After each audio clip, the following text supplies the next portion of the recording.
আলাইকুম।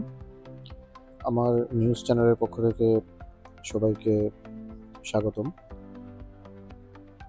আজকে আ আমি এর আগে একটি ভিডিও রেকর্ড করেছিলাম বিএফএস গ্লোবাল সেন্টারে গিয়ে। তো মোট সেদিন বেসিক কিছু কথা বলছিলাম আমি। যদিও স্পেসিফিক কোনো কান্ট্রি নিয়ে তেমন কিছু বলি নাই, তারপরেও ক্রোয়েশিয়া নিয়ে কিছু কথা বলছিলাম। আরও অন্যান্য কান্ট্রি নিয়ে কিছু কথা বলছিলাম। তো আমার ওই ভিডিওটা দেওয়ার পর আসলে আমি যে পরিমাণ রেসপন্স পেয়েছি, মানে আমাদের ভাই বোনদের কাছ থেকে যে পরিমাণ টেক্সট, তারপর আমার ইনবক্সে নক করা, আমার মোবাইল নাম্বার চাওয়া এবং কমেন্টে এসে বিভিন্ন ধরনের ইনফরমেশন জানতে চাওয়া, তো এতে বুঝতে পারলাম যে আসলে সবার মনের মধ্যে অনেক কৌতূহল, অনেক প্রশ্ন, বিশেষ করে ইউরোপে যাওয়া নিয়ে অথবা ইউরোপের ভিসা প্রসেসিং নিয়ে। তো তাই ভাবলাম যে একটা ভিডিও করা দরকার স্পেসিফিক একটা কান্ট্রি নিয়ে, যেখানে মোটামুটি সব ধরনের ইনফরমেশন থাকবে, যার জন্য আজকের ভিডিওটা রেকর্ড করা। তো আজকে কথা বলবো ক্রোয়েশিয়া নিয়ে, স্পেসিফিক ক্রোয়েশিয়ার ওয়ার্ক পারমিট নিয়ে কথা বলবো। তো আপনারা সবাই জানেন অলরেডি যে ক্রোয়েশিয়া এতদিন পর্যন্ত নন সেনজেন ছিল, বাট ক্রোয়েশিয়া এখন সেনজেনভুক্ত দেশ। তো সেনজেনভুক্ত দেশ হওয়ার কারণে কিছু নিয়ম কানুনের মধ্যে পরিবর্তন চলে আসছে। তো এবং এই মুহূর্তে ক্রোয়েশিয়াতে প্রচুর কাজের চাহিদাও আছে এবং ভিসাও হচ্ছে। তো আমি ক্রোয়েশিয়ার ওয়ার্ক পারমিট নিয়ে কিছু বেসিক ধারণা দিচ্ছি আপনাকে।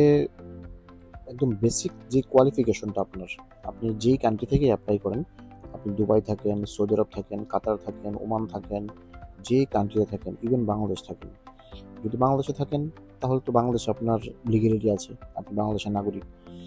তো বাংলাদেশে আপনার পাসপোর্ট থাকলেই যথেষ্ট। আর যদি বাংলাদেশের বাইরে অন্য কোনো কান্ট্রিতে থাকেন, আই মিন কোনো থার্ড কান্ট্রিতে থাকেন, সেটা দুবাই, সৌদি, কাতার, ওমান, বাহরাইন, যে কান্ট্রি হোক, ওই কান্ট্রিগুলোতে প্রথমত আপনাকে আপনার লিগ্যাল স্ট্যাটাস থাকা লাগবে। লিগ্যাল স্ট্যাটাস মানে হচ্ছে আপনি কোনো না কোনো রেসিডেন্স ক্যাটাগরির ভিসাতে থাকতে হবে। যদি ভিজিটে থাকেন তাহলে হবে না, আপনাকে অবশ্যই কোনো না কোনো রেসিডেন্স পারমিটে থাকা লাগবে। এটা হতে পারে business category, I mean partner visa, হতে পারে employment visa, I mean job visa, যে কোনো ভিসাতেই হোক রেসিডেন্সি ক্যাটাগরির কোনো ভিসা আপনার থাকতে হবে। এটা হচ্ছে একদম বেসিক রিকোয়ারমেন্টস। তো কারণ হচ্ছে আপনি যখন এম্বাসিতে আপনার ফাইল সাবমিট করবেন, আপনার যে বেসিক যে ডকুমেন্টগুলো লাগবে, ওই বেসিক ডকুমেন্টগুলোর মধ্যে প্রথমে হচ্ছে আপনার পাসপোর্ট, দ্বিতীয় হচ্ছে ওই কান্ট্রিতে আপনার যে আইডেন্টিটি লিগ্যাল আইডেন্টিটি মানে হচ্ছে আপনার রেসিডেন্স ভিসা, রেসিডেন্স কার্ড বা আইডি কার্ড, এবং আপনার ভিসাটা যেই কোম্পানির আন্ডারে করা হয়েছে, যদি এটা এমপ্লয়মেন্ট ভিসা হয়ে থাকে, I mean work permit visa হয়ে থাকে, তাহলে ওই কোম্পানি থেকে একটা এনওসি নেওয়া লাগবে, নো অবজেকশন সার্টিফিকেট। ওই কোম্পানি আপনাকে এমন একটা এনওসি দিতে হবে, যেই এনওসির মধ্যে লিখে থাকবে যে আপনি যদি এইখান থেকে এই কোম্পানি থেকে চলে যান, ক্রোয়েশিয়াতে কোনো কোম্পানিতে যদি আপনি জয়েন করেন বা চলে যান, তাহলে এই কোম্পানির কোনো প্রবলেম নাই বা আপত্তি নাই, এমন একটা অনাপত্তিপত্র আপনাকে দিবে, যেটাকে এনওসি বলে সংক্ষেপে। আর যদি আপনার ভিসাটা পার্টনার ভিসা হয় অথবা বিজনেস ভিসা হয়, তাহলে ডেফিনেটলি কোনো না কোনো লাইসেন্সের আন্ডারে আপনার ভিসাটা হয়েছে। তো ওই ক্ষেত্রে আপনার ওই লাইসেন্সের কপি লাগবে। এগুলো হচ্ছে বেসিক ডকুমেন্টস। আচ্ছা, এখন স্টেপগুলো কী হবে? কাজের স্টেপ হচ্ছে আপনার ফার্স্ট কাজ হচ্ছে আপনি যেই কান্ট্রিতে থাকেন ওই কান্ট্রি থেকে আপনাকে একটা পুলিশ ক্লিয়ারেন্স নিতে হবে। একটা পুলিশ ক্লিয়ারেন্স বের করতে হবে। আমি যদি স্পেসিফিক দুবাই নিয়ে বলি, তাহলে দুবাই থেকে আপনাকে প্রথমে একটা পুলিশ ক্লিয়ারেন্স নেওয়া লাগবে।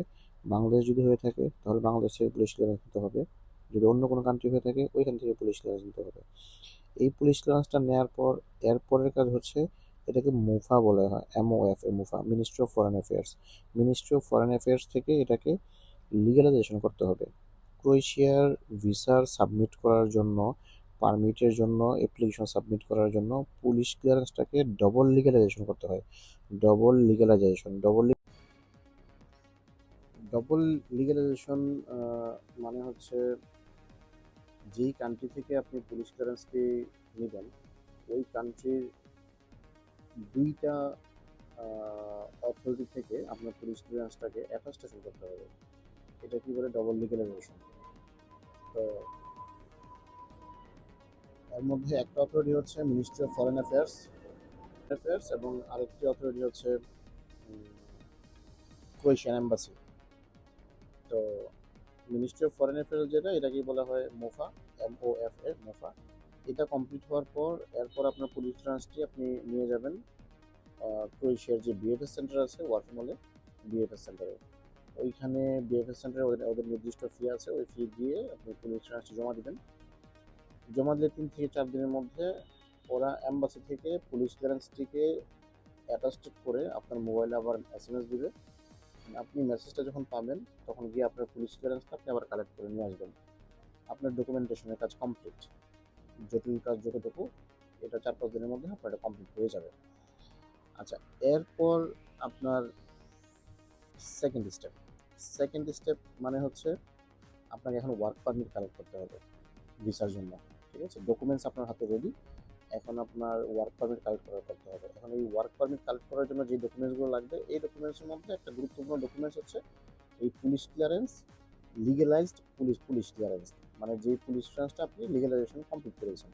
সো এই পুলিশ ক্লিয়ারেন্সের স্ক্যান কপি, পাসপোর্টের scan copy, photo scan copy, একটা সিভি তৈরি করবেন, সিভির কপি। যদি আপনার কোনো একাডেমিক সার্টিফিকেট থাকে তাহলে একাডেমিক সার্টিফিকেট, যদি আপনার কোনো ট্রেনিং সার্টিফিকেট থেকে থাকে তাহলে ট্রেনিং সার্টিফিকেট। এই সবগুলো ডকুমেন্টসের স্ক্যান কপি একটা পিডিএফে করে আপনাকে যেটা করতে হবে, ক্রোয়েশিয়ার কোনো এমপ্লয়ার থেকে, কোনো কোম্পানি থেকে আপনাকে জব পারমিট কালেক্ট করতে হবে। ঠিক আছে, তো জব পারমিট কালেক্ট করতে হবে মানে হচ্ছে ওয়ার্ক পারমিটটা কালেক্ট করতে হবে, যেটা আপনার ভিসার জন্য লাগবে।